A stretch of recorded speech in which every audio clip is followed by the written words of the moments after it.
కార్యకర్తల కేరింతలు, హోరెత్తిన చప్పట్ల మధ్య 4సారి ముఖ్యమంత్రిగా ప్రమాణం చేశారు నారా చంద్రబాబు నాయుడు. నారా చంద్రబాబు నాయుడు అనే నేను అంటూ ఆయన ప్రమాణం మొదలెట్టగానే సభా ప్రాంగణమంతా జయజయధ్వానాలతో హోరెత్తిపోయింది.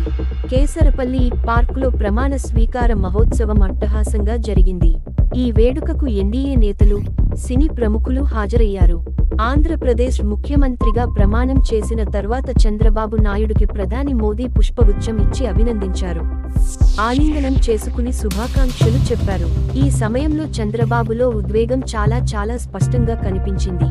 బాబు వెన్నుతడుతూ మోదీ ప్రశంసాపూర్వకంగా చెప్పిన మాటలకు ఆయన కళ్ళు చెమర్చాయి. ఆనందాన్ని ఆపుకోలేకపోయారు. మోదీకి ధన్యవాదాలు చెప్పి చంద్రబాబు తిరిగి తన స్థానానికి వెళ్లే వరకు వేదికపై ఓ అపూర్వ సన్నివేశం కనిపించింది.